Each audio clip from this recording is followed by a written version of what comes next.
उत्तर प्रदेश में कुछ अफसर ऐसे हैं, जब वो अपने पद से दूसरी जगह जाते हैं तो पुराना इतिहास इतना बड़ा छोड़ कर जाते हैं कि आने वाले के लिए तमाम सारी कठिनाइयाँ, परेशानियाँ, बवंडर, तूफान इंतज़ार करते रहते हैं।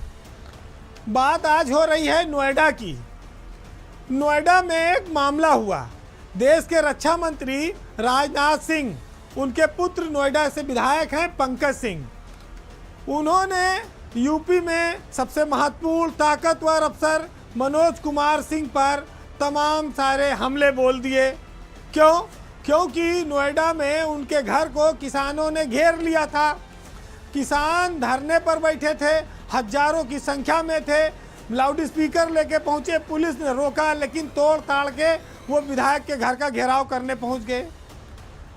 तमाम नारेबाजी होती रही, पंकज सिंह का धैर्य जवाब दे गया। उनको गुस्सा आ गया और गुस्से में उन्होंने उत्तर प्रदेश सरकार के अफसरों को काफ़ी कुछ कहा।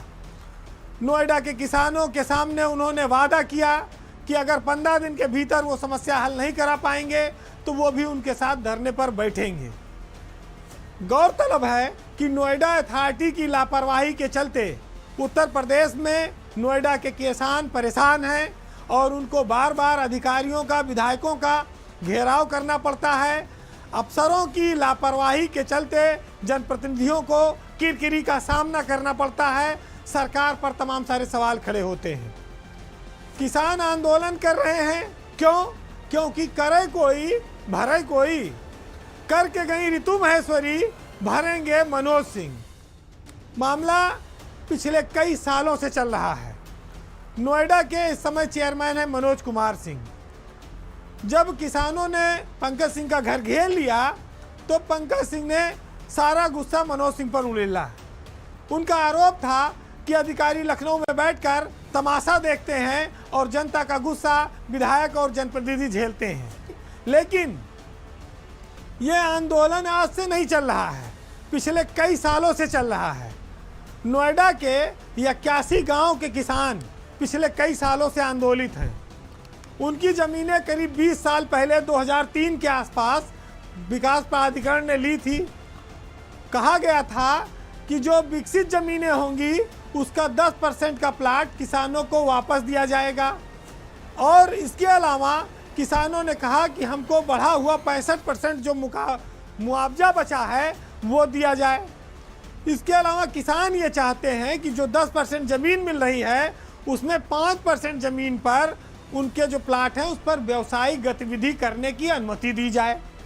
ये मामला लगातार डिमांड में है। मंत्री, उद्योग मंत्री हैं नंदगोपाल गुप्ता नंदी और नोएडा की सीईओ रही ऋतु महेश्वरी, 3-4 साल उन लोगों के सामने आता रहा, घेराव भी होता रहा, लेकिन ऋतु महेश्वरी ने कोई कार्रवाई नहीं की। वो तो किसानों से भी मिलने को तैयार नहीं होती थी। अब जब उनका ट्रांसफ़र हुआ और मनोज कुमार सिंह नए चेयरमैन बनाए गए तो इसी बीच किसान अथॉरिटी में आंदोलन के बजाय विधायक के घर पहुंच गए और वहीं पर ये सारा मामला विस्फोट हो गया।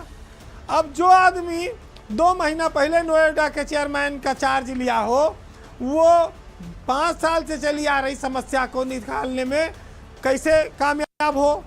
मनोज सिंह तो इस स्थिति में आ गए कि उनको इसकी जानकारी भी नहीं कि ऐसा कोई मामला चल रहा है और जिसने 3-4 साल नोएडा चलाया वो अपना मौज मार के निकल गई, वहाँ बैठी हैं।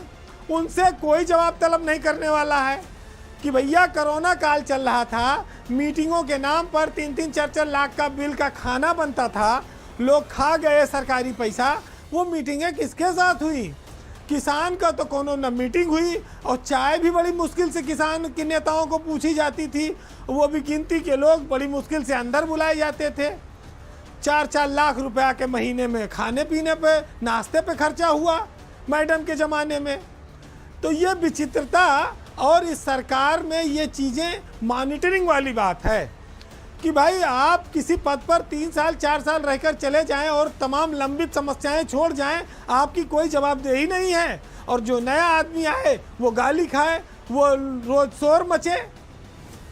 पंकज सिंह हालांकि लखनऊ बुलाए गए, मुख्यमंत्री ने उनसे मुलाकात की, उनको समझाया, लेकिन पंकज सिंह और राजनाथ सिंह के परिवार के बारे में ये कहा जाता है कि ये लोग शालीन व्यक्ति हैं, कभी उत्तेजित नहीं होते, ऐसी भाषा का इस्तेमाल नहीं करते।